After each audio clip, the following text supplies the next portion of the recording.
I'm Deborah Owens, America's wealth coach, and it's time to get wealthy. So, what are we talking about today? Well, here's what I want you to understand. And I'm sure many of you have maybe reached out to an investment company or wanted to figure out how do you get help about investing. And here's the truth. The truth is that every day, a woman, a person of color, reaches out to a financial services institution. And because they don't have enough investable assets, they really don't get access to private client kinds of resources. And so as a result of that, many are put into kind of cookie cutter funds that actually don't rise in value or increase in value to the degree that they could. Because here's what I want you to know. Learning about the financial markets and investing, typically that is inherited. I mean, literally, if you didn't have someone in your family who knew how to invest, or your family didn't have a trusted financial advisor, you probably didn't learn either. And the reason why this is important, because the truth is that anyone can learn how to invest if given access to the right tools and resources. And that's exactly the conversation that we're going to have today. How one woman was able to really get access to the tools and resources and then apply that knowledge and now pay that knowledge to her family, because now they too will have that inheritance of knowledge. So get ready to get wealthy.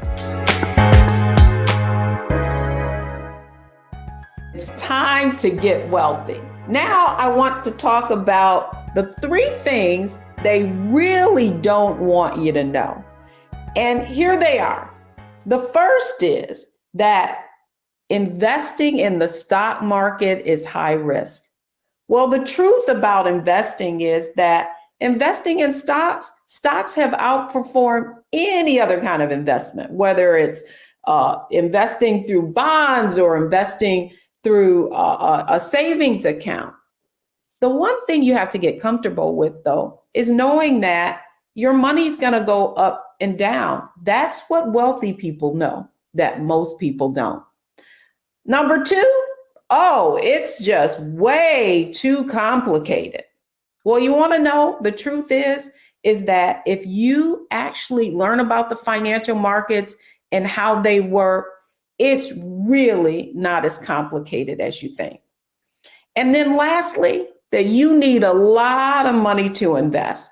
Well, it is true that if you go to an institution, sometimes they'll make you think that you need a lot of money.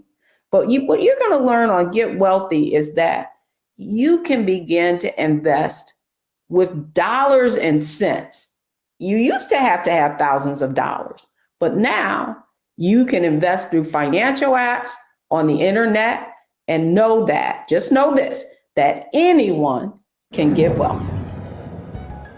I'm Deborah Owens, America's wealth coach, and I'm so excited about this next guest because she is like so many people, first generation investors. She's a technology professional. She's had immense career and educational success. And yet, like so many people, she felt like she needed to give her assets to a financial advisor. And yet, once she really gained the knowledge that she needed, she was able to increase the returns on her investments from 5% to 84% in just 1 year. So how did she accomplish that? Well, for so many people, what I want you to understand is that it really begins with these 3 things: mindset, strategy, and execution. And for Diya, who you'll meet in just a moment, her mindset, she needed to make the shift to a wealth mindset. And that really meant understanding that she could invest her own assets. She just needed to learn how. And what I know as someone who has been coaching people for years is that for most of us, learning about or the knowledge of how to build wealth really is inherited. So if you didn't have anyone in your family to show you the tools and the resources that you needed to invest with confidence, you probably never learned about the financial markets. If you didn't know how to really what strategy that you needed to employ in order to make your money grow, you probably are like so many people, and like Diya, who had a 401k and savings, but never really felt like she knew or had the confidence to learn how to actually invest in the stock market. And then finally, you have to know how to execute. And that means it's not enough to learn all of the things about the financial markets. You have to actually apply what you learned. And that's exactly what Diya did. And so I'm excited to welcome her into our Get Wealthy conversation today. Well, welcome to the program. Welcome to Get Wealthy, Diya. Thank you for having me, Deborah. Well, I want to begin by you just kind of sharing a little bit about your financial, story. Like, how did you ever learn how to invest? Did anyone teach you as you were going through your kind of educational career? No, actually, I think that was one of the probably most frustrating things as I got older was to realize that I really didn't have that education. I mean, I I went to college and had participated in a number of certification programs and continued to further in my education, but financial literacy really wasn't a mainstay. And so I didn't have the background, the financial wherewithal, and certainly not in investing. And even as I started to move into work environments, that financial education was limited to what we would find out as you started to invest in your 401k. And that was primarily to actually have you invest in their products. So I didn't have a broad financial understanding, but certainly as I went into the workforce, I knew enough to know that I should have a retirement fund, right? And that was pretty much the basics. One of the things that Deborah, we've talked about. I come from meager beginnings, so my family didn't talk about money because we didn't have it. And my mother used to say that often. We didn't talk about money because we didn't have money, so there was no conversation to be had. So when you talk about that sort of legacy or that happening as part of your family or generations, we didn't have that experience, and so I really felt like I was at a disadvantage. I was really starting, miles behind some others. Well, the other question that I have for you, because I think it's so relevant to just our audience and just average folk, and that is once you knew that like the whole investing world existed, I mean, how did you feel about actually making the choices in the things that were available to you, like your 401k or that sort of investment that is common for most people? So I would say that, again, my financial education came from initially came from doing and listening to whatever financial institution that was providing us our retirement plans. And initially, and I know I've seen things make some dramatic shifts, but initially that was somewhat limited to driving you into specific programs. Now they have portals with lots of, sort of educational tools that you could leverage in other programs. But initially it was really, how do you get into the target fund? That was the one that I had that we changed. And so my viewpoint and my perspective was limited. And then as I started to invest, it was really just around the 401k. I thought that if I got enough money to really look at investment more, I would hire someone that would really help me in understanding or maneuvering, because we have skilled individuals in those areas for a reason.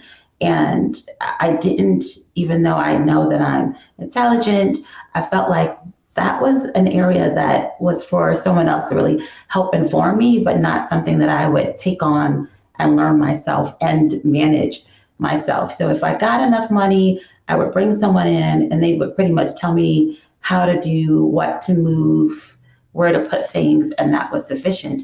And I think that that was very similar to what the 401k and those target funds were, right? That it kind of directed you in a path, but with limited scope, limited knowledge or information.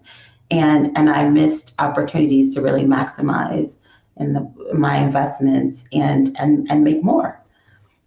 And I think that's really the key point, just in terms of you not having any exposure and then feeling like somebody else has specifically had this knowledge and that you needed to rely on them. Now, since you gaining the knowledge that you needed, what are your thoughts now? Like you've, as I said earlier, increased your returns from 5 to 84% in 1 year. What would you tell our audience about how, that journey and how you feel now that you have accomplished this goal? Right. Can I say don't use target funds? No. That's probably not true. I think that's a good starting point for folks. Certainly it was for me, so that I made sure I was investing. But I think that it's doable. And that's probably one of the things that I didn't recognize, that you and Wealthy You really helped me to understand that this was something that I could learn and I could manage. And, I was also concerned about the time that would require. But I realize now that the time is time well spent, right? Especially when you start to see the returns. And so the biggest thing was, one of the biggest shifts for me was that I was capable of learning and understanding everything that I needed to know in order to be a smart investor, in order to make better decisions that actually allowed me to see benefit. And in that first year, I had the privilege of actually doing, one-on-one coaching with you. And I think it was in our first 2 sessions where you showed me how to evaluate my funds and really look at the target fund that I was investing my money in and was getting limited return. And I know that's also a function of the market, but there was more, and there were other other funds that I could look at and consider it, and diversifying in a way so that I could actually see more in terms of my investment. And that was something we did in a couple of 45-hour long sessions. It wasn't long before I had the tools to be able to start to understand and look at these things a lot more objectively and make better decisions that I owned, right? And I think that that was part of it as well. Not that I just relied on someone else, but that these were decisions that I was making for my financial wellness, my financial well-being, my financial future, and that of my future generations as far as my family is concerned. And that was huge. That was huge, and it made a difference. And then we went from just looking at the retirement funds, because that's where all my money was at the time, to then having conversations about stock. And there's a little hesitance, I think, because what you don't know, you tend to fear or reject.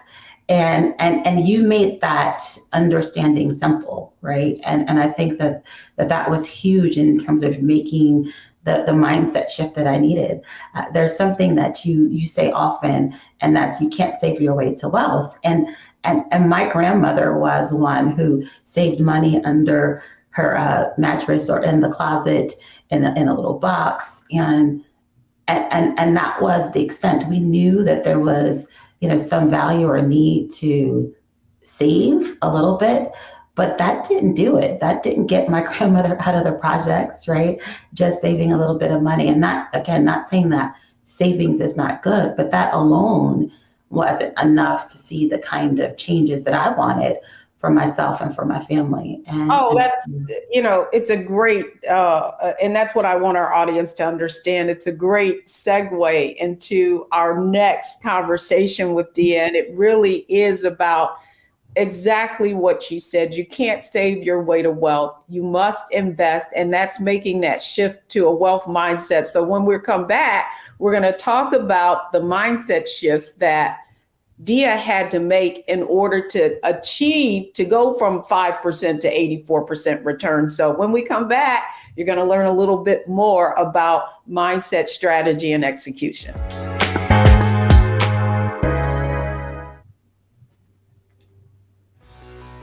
Let's be honest, as successful women, we're crushing it. Maxed out 401k and Roth IRA? Check. Aggressive savings and investments? Check. Yet, the freedom our success was supposed to buy can leave us stuck on the six-figure hamster wheel, watching retirement slip further down the road. There's another way. Get coaching courses and community at wealthyu.com.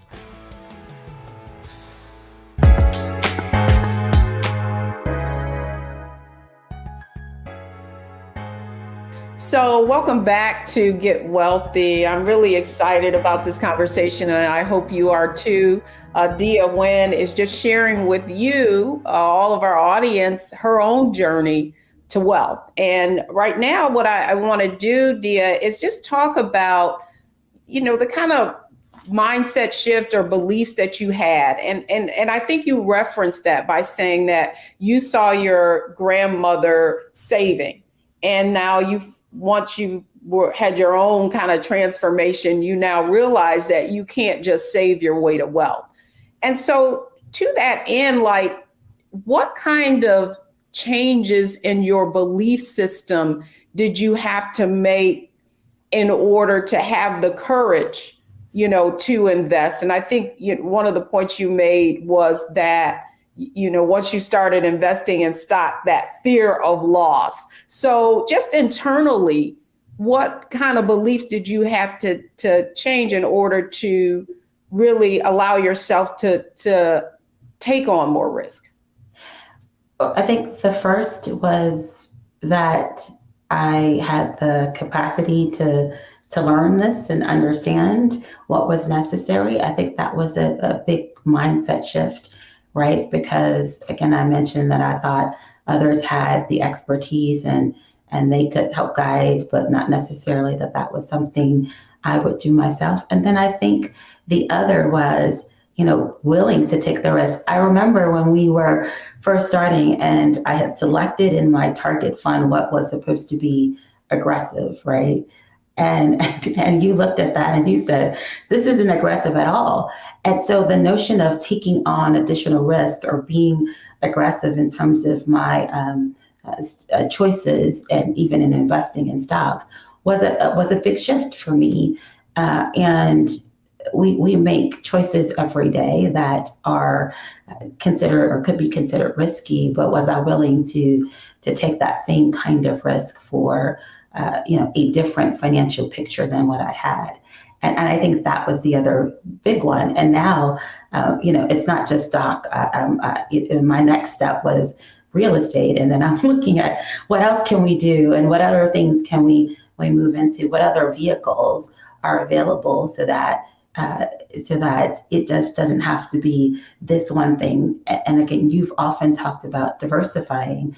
And so I'm often looking at what else can I invest in that will be ways in which we can build wealth and that I could lay the right foundation for building wealth for my children.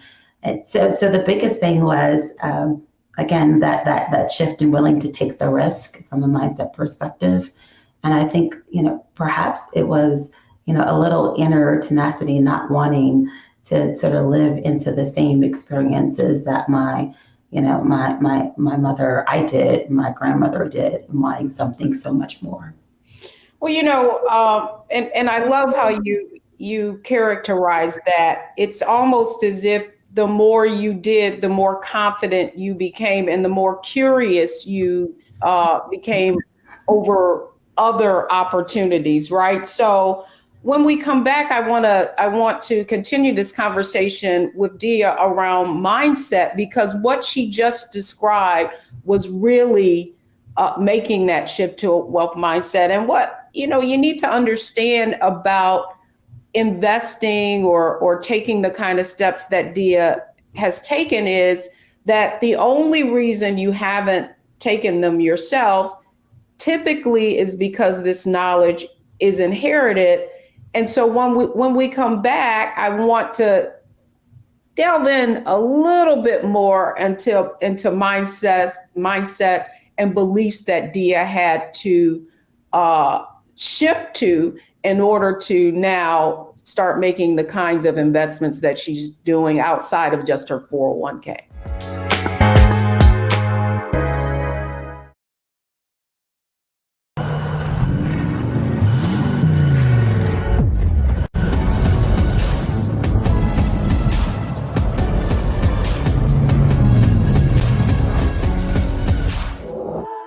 Pull up a chair, take your seat.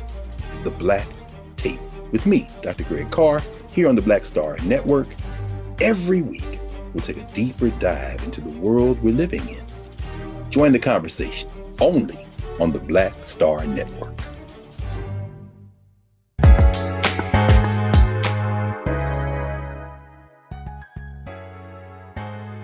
Okay, so now, isn't this a fascinating conversation? And I hope you're really thinking about your own mindsets and perhaps some of the beliefs that you need to change if you're going to experience the kind of financial success that you desire.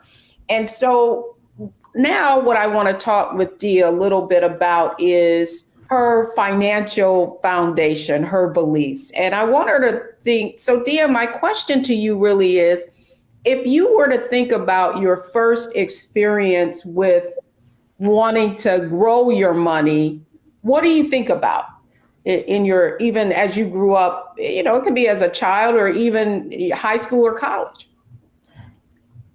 That's an interesting question. I almost don't remember an experience as a child that I could think of saying that I wanted to grow my money.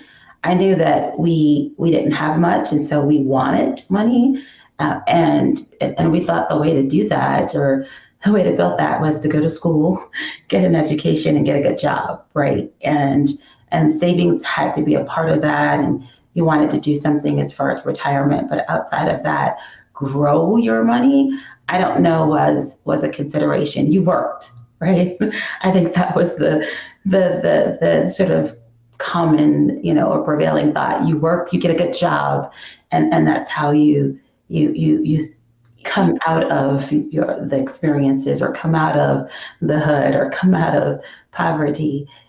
But I think the learning that I've gotten working with you has really been pivotal, and actually me desiring to want to grow my money, not just earn, right? And that's one of the other things that you talk about, right? Making the shift from an income mindset. And so you mentioned this a moment ago. There was one thing, and I got a little bit more comfortable with investing, and then I wanted to do it more. And so I'm looking and actively seeking out ways that we actually can grow our income as a family, and the things that we can do to build that same sort of knowledge, understanding with our children. And so that has happened more latter. It wasn't early on. My early experiences wasn't about growing money at all. It's about having it, and you get it from having a job, right? You get a good career. Oh, you know what? You so aptly described the difference from shifting from that income mindset that you described. And that's really what most of us were taught, myself included, that we would go to school, get a good job, and that financial success meant making more income it really didn't mean making your income work for you. And so when we come back, what I want to have a conversation with Diya about, now that she made her shift to that wealth mindset, what is the next thing that she had to do? What strategy did she have to figure out in order to really accelerate her financial growth? So we'll be having that conversation when we come back.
Hi, I'm Dr. Jackie Hood Martin, and I have a question for you. Ever feel as if your life is teetering and the weight and pressure of the world is consistently on your shoulders? Well, let me tell you, living a balanced life isn't easy. Join me each Tuesday on Black Star Network for A Balanced Life with Dr. Jackie.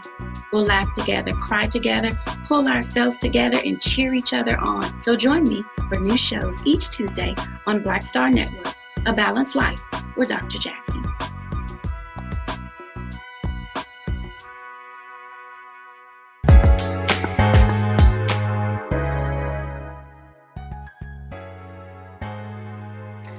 So welcome back. So we've talked about mindset, and Diya's done a great job of really describing her journey, if you will, and giving you an insight to what her beliefs about money were and how she made that shift from wanting to earn an income to now finally making her money grow.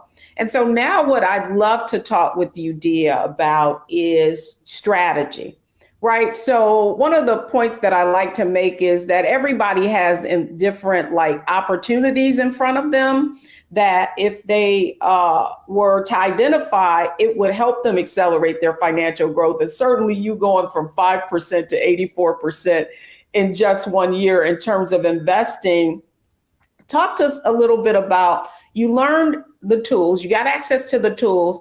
What's the next thing that you did just in terms of now what you had to think about from what your own resources were and what you could actually apply from what you were learning? So one of the first things, and I mentioned this before, was now that I had an understanding of how to evaluate my retirement funds, the mutual funds, was to actually make some changes to the funds that I was investing in. And so one of the first ones was to move out of a target fund for my retirement, for my 401k, into a much more diversified set of funds that I invested in. So that was one of the first things. That was one of the first things. The second was then to start looking at actual stocks that we would invest in. And some of that was just looking at some of the things that I commonly use, or places that I frequent, companies that we support, to start to look at making investment there. And so that was the next step. Now, in terms of strategy, one of the other things that you helped me to do was to maximize the investments in my retirement fund. And so I put in a system so that every year I would increase the percentage that I was actually investing. So, if it was, I started off with 10%, just that's a great number to start off with. It's we started off at 10%, but then how do I increase every year 1.5%, 2% to be able to increase just what I was investing in terms of retirement fund. And that became one thing. And then we moved into how do I look at investing from some of the return in the stock into other areas of stock. And then the next thing was to begin looking at real estate, right? And understanding what could I invest in. I didn't immediately move into my own properties, but investing in some other funds that would allow me to invest in real estate that was being built, and now looking at property that could be potential for myself. But that has been a little bit of the plan and the journey there, just in terms of increasing the investment and taking the returns. Now, one thing that I didn't mention along there was for me to look at where else was I spending money, and were those lucrative places to spend money. So if there was an opportunity for me to change my insurance, for instance, insurance plans to another vendor or provider, would that give me some additional resources that I could then invest somewhere else, right? I wanted to maximize the resources that I had to be able to build, as opposed to just spending. And that was part of the work that you have us do, right? Is looking across our bills and looking at our spending habits and finding other resources. And that was one of the other things that was great about the community, because everyone's in the community sharing those sorts of things. Oh, I looked at this. Oh, I just saw a plan that would provide, a discount in this area. We were all looking at how do we move from, one insurance carrier to another, because people were finding discounts, right? And being able to lower their monthly spend. So there was actually, some money that we could use, because not everybody goes and gets a, 10%, 20% increase in terms of their income. So we had to be smart and find other ways that we could actually invest in the plans that we wanted to continue to build wealth. Love it, love it, love it. I mean, and that's how you get wealthy, right? It's not how much money you make, it's what you do with it that counts. And you know what, Diya, you've given a lot of different strategies, and I hope our audience is taking notes about some of the things that you have done in order to not only invest and get a higher return, but also invest more. So those were some great points. So when we come back, I want to talk about, like, you're in a community, you're hearing all these strategies, you're learning how to invest, but how do you actually execute on what you're learning? So when we come back, we're going to have a conversation with Diya about how she actually executed on all of those strategies that she just described to you now.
It's time to be smart.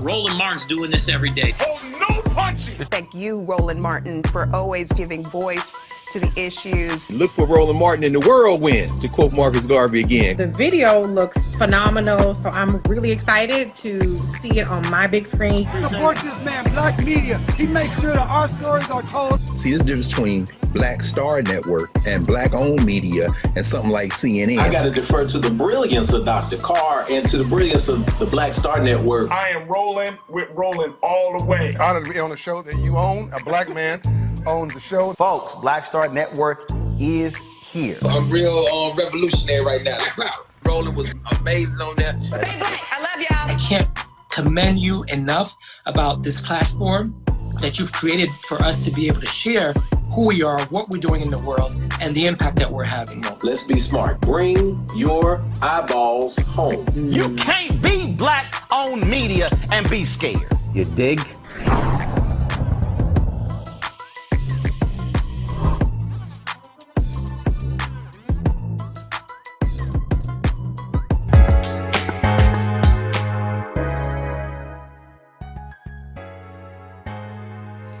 Okay, so Diya, excellent. I love how you describe making the shift from an income to a wealth mindset, specifically just around, I never even thought about, growing my money. I was just thinking about how to make more income. And so that's really, really important. I want our audience to understand how significant that is. But when you talk about, so we talk about mindset, you talked about strategies, different ways that you found more money, how you were actually going to increase the amount that you were investing.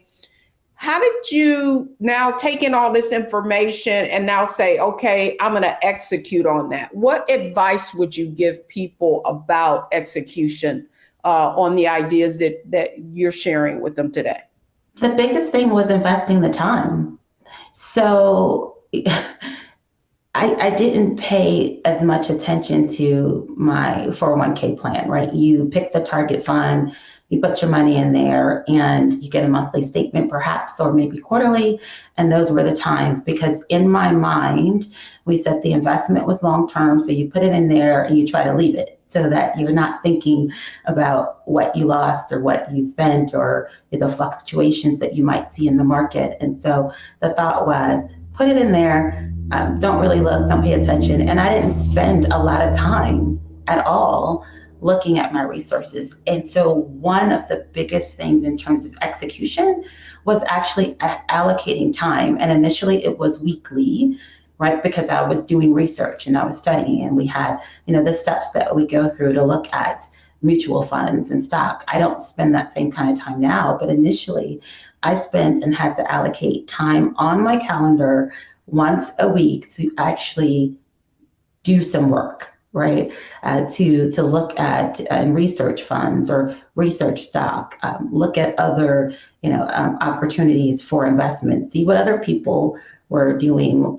We purchased a subscription to the Motley Fool and others, so that we could actually start to consume other financial investment knowledge and information. So I'm constantly feeding myself, right, around that information that was useful. So those were the two things I think in terms of execution was investing the time and then making sure that I was consuming other information that would be useful to me. And then the last thing I would say, and it probably is first, was writing the plan, right? It was making the plan written and something that I could go back to execute. So one of the things in latter years, you had us put together a vision board. And that vision board is a part of the plan, right? These were the things that I was thinking of, or where I want to see myself, or how we want to show up at some later point. And then it was, well, how do I get that? What things do I need to put in place? Working backwards from that picture, what are the things that I need to put in place, or what do I have to have in order to make that reasonable? And so then the time weekly and later on monthly is what I invest in being able to work that plan. So those were my three started off a little backwards, but those are my 3 execution steps. No, I love that, you are giving people like realistic examples of time, right? And because I think that so often that's an hindrance to actually executing on anything, because you think it's going to take a lot of time. It's going to be too complicated. All of the things that people never really tell you, but when you actually start applying it, you experience that kind of success. And so when we come back, one of the things I want to talk with you about is from everything that you've done in this process of mindset, strategy, execution, like what are the things that you really did that were the most impactful in helping you to have the kind of success that you're having? So when we come back, we're going to talk about how she analyzed, optimized, and maximized the kinds of process and strategies that we're talking about here on Get Wealthy.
We're all impacted by the culture, whether we know it or not. From politics to music and entertainment, it's a huge part of our lives, and we're going to talk about it every day right here on The Culture with me, Faraji Muhammad, only on the Black Star Network.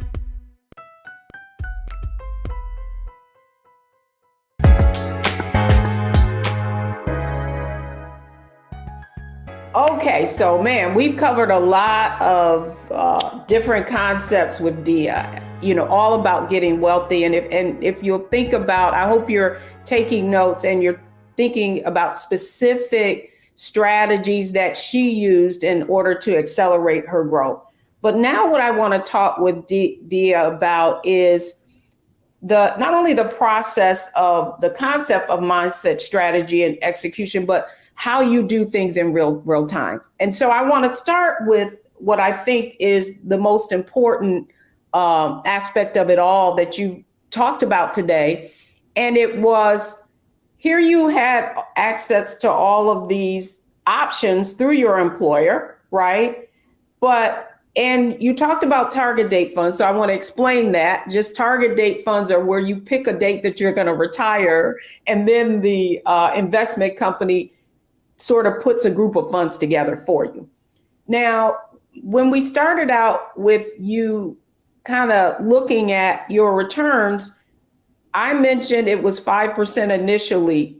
Did you know that you were earning 5%? And then what did you actually do to figure out, oh, I'm not earning as much as I could?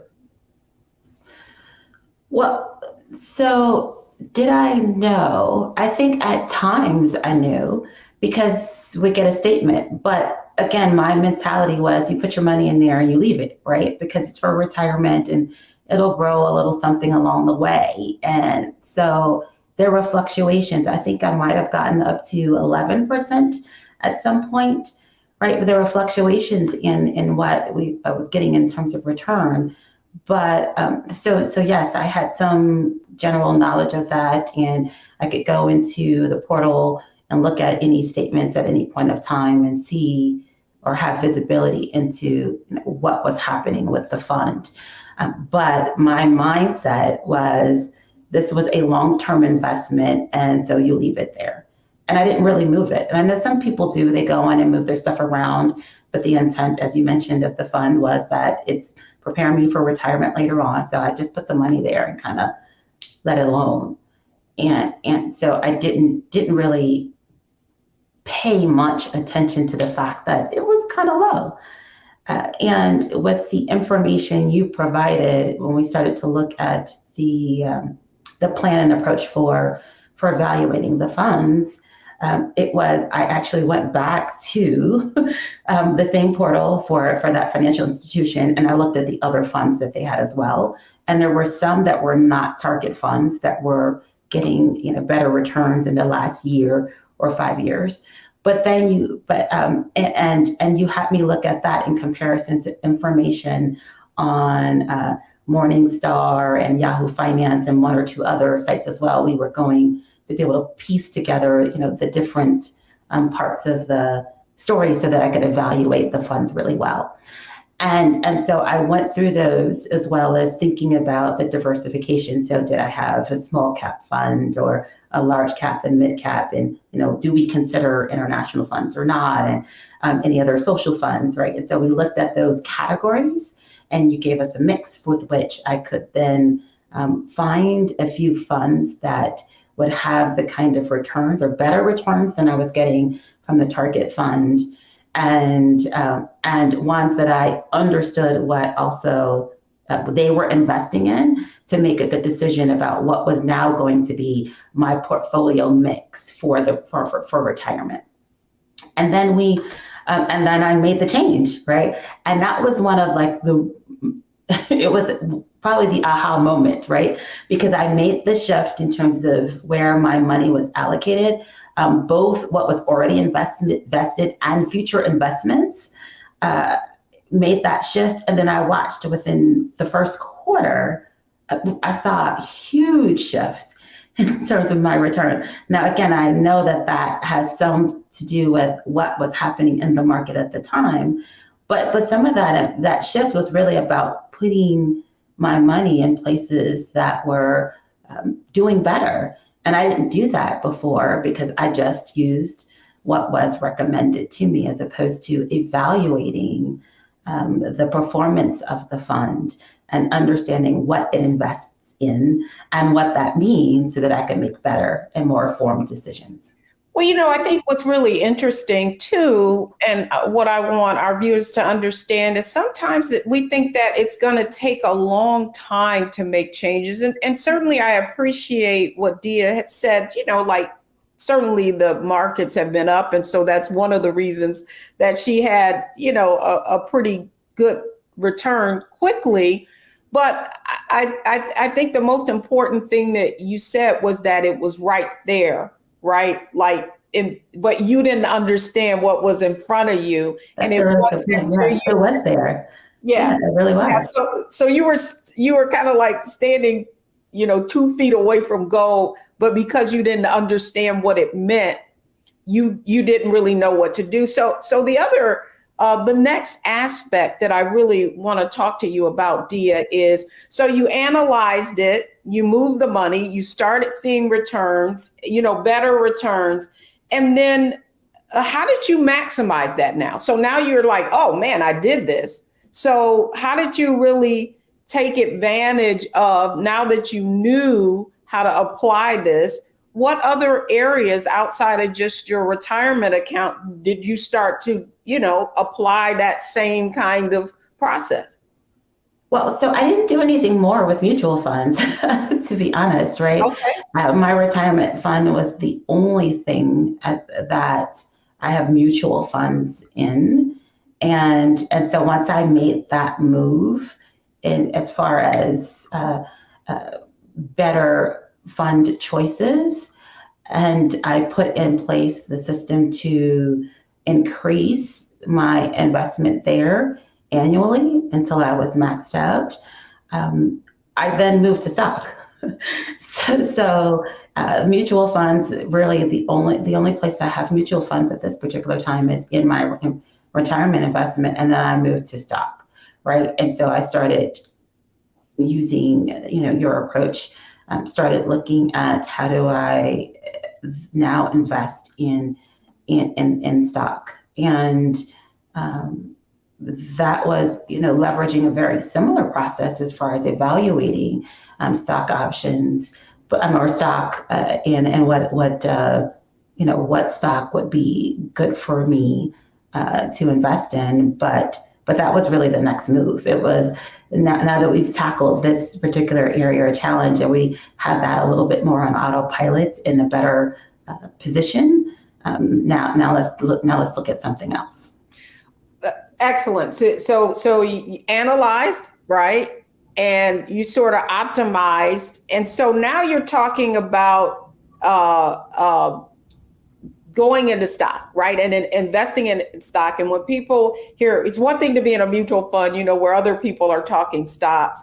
Talk about how investing in individual stocks really help you to kind of maximize your return once you got your start. So how did you actually start investing in individual stocks?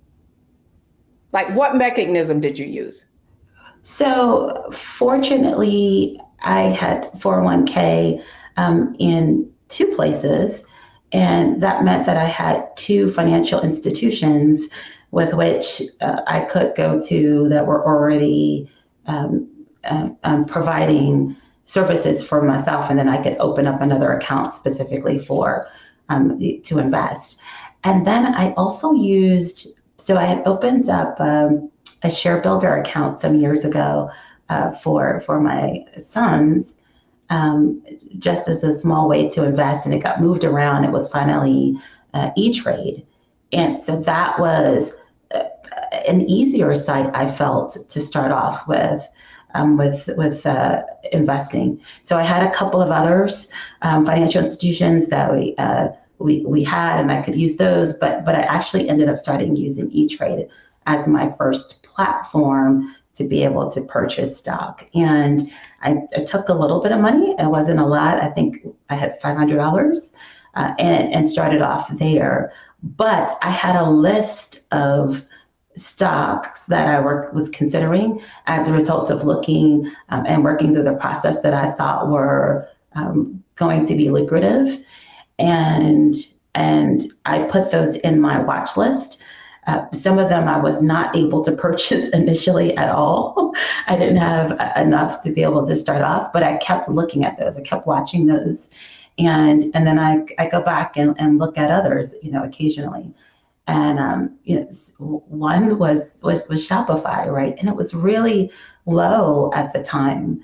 And I waited a little long because I was just trying to watch and see, but still got in early enough to be able to see, some big increases. And that was one of the stock that actually was a huge contributor to the success that we talked about in the 2018, 2019 timeframe.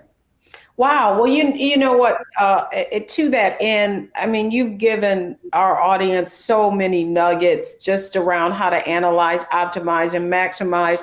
And so finally, what I want to ask you, Diya, is out of everything that you've learned on this journey, like, what have been your, 2 most impactful strategies that you feel could provide our audience with some more insight and encourage them to take action themselves?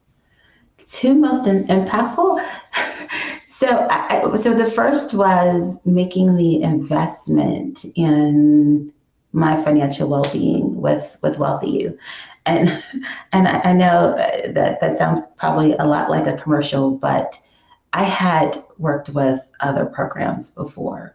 I had done financial assessments. I shouldn't say work with, but I'd done financial assessments before with Primerica and Ameritrade and some others, right? I had done those things, and you get this nice little sort of evaluation packet of, what your financial resources were, and many times those things felt unreachable, right? Being able to take the next steps, or have the progress that I wanted, felt unreachable. So it wasn't the first time that I'd done a financial assessment, but this was, I think, the first time that felt like it was something in reach, right? That I could make small changes and that would help me get there. So that was number one, making the step to invest in my financial literacy and well-being. And then the second, I guess, was investing the time, because it really wasn't as hard as I thought it was. It just meant that I had to spend the time, and we spend time on the things that we think are important. And some of us, spend hours, vegging on Netflix and binging on Netflix and other things like that. And I mean, if we take one of those hours away from watching Netflix or whatever other TV station it is, streaming, YouTube, Facebook, whatever, we take an hour away from that, we have enough time to invest in making some better, some wiser choices that will actually pay dividends in the end. And we started out this conversation talking about shifting to a wealth mindset, and it really being around not getting exposed to investing and being a first generation investor. And you certainly talked about your own family and not having that access. And so my final question to you is, what do you think having this knowledge now will do for your own family and your own children? Oh, it's huge. I mean, we've started. So my sons have a bank account already, right? We went to the local grocery store because there was a bank inside there, and it was easy to access. We wanted it to be simple for them, and so we take them into the grocery store and sat them down, and we got their first bank accounts, and we make them use the register so that they understand putting money in and what happens with that. And we open up on a monthly basis. These are custodial accounts, so they don't have debit cards and all that, but we open up the monthly statement and we look at how much did they increase in interest versus what they put in. Minimal, small, but they see something. And when they get money for their birthday or for holidays, there's a question we ask, and it's, what do you want to do with your money? Do you want to put some into your account or what? And so we give them that option. We've bought books and a game that we use somewhat similar to Monopoly, but actually talks about investing and their monthly income versus expenses, and helping them to understand what are liabilities and that those are terms that I did not know at all at 8, right? But that's a conversation that we now have in our home, so that we talk about we talk about and help them to learn and understand, financial considerations that they would have to make.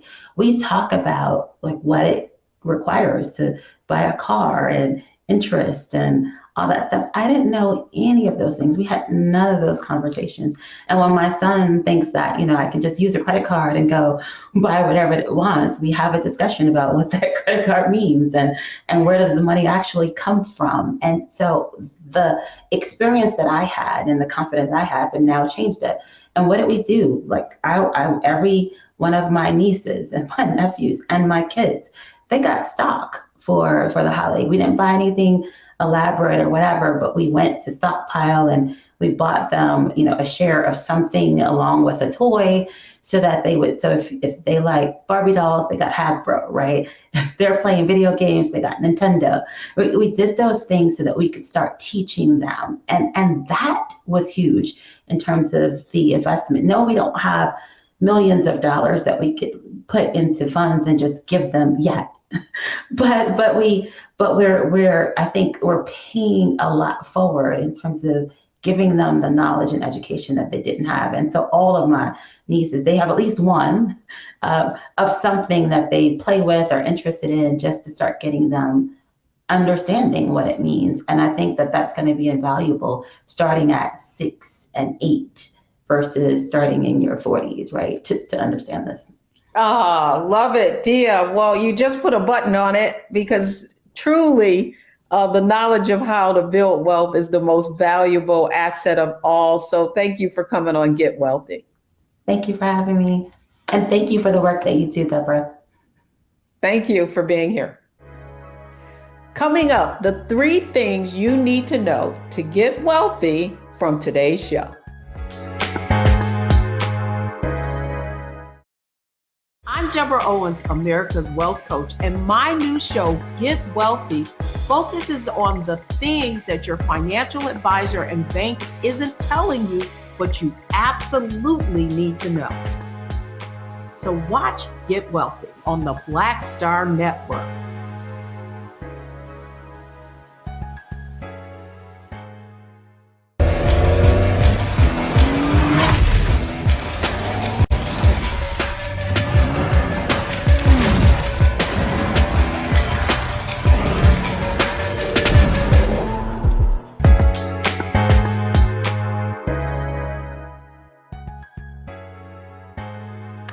Welcome back, everybody. I'm Deborah Owens, America's Wealth Coach, and I hope you've enjoyed our show. Here are the 3 things you need to know on how to get wealthy today. Now, the first thing you need to know is increase your financial acumen. You heard that over and over and over again. If you increase your knowledge, you can accomplish your goals. Number 2 is let me start over. I had the notes here and then they went away. Okay.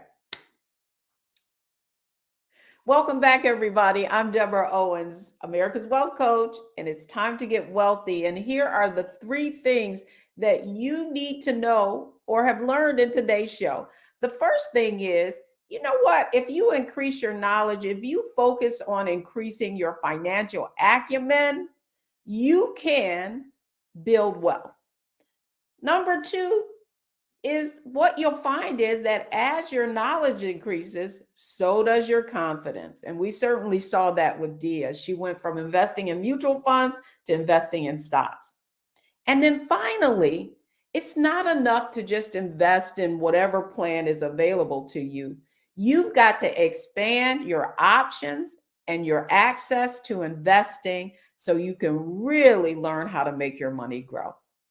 I'm Deborah Owens, America's Wealth Coach, and this is what you need to know to get wealthy. I hope you enjoy the show today and that you apply everything that you've learned to get wealthy.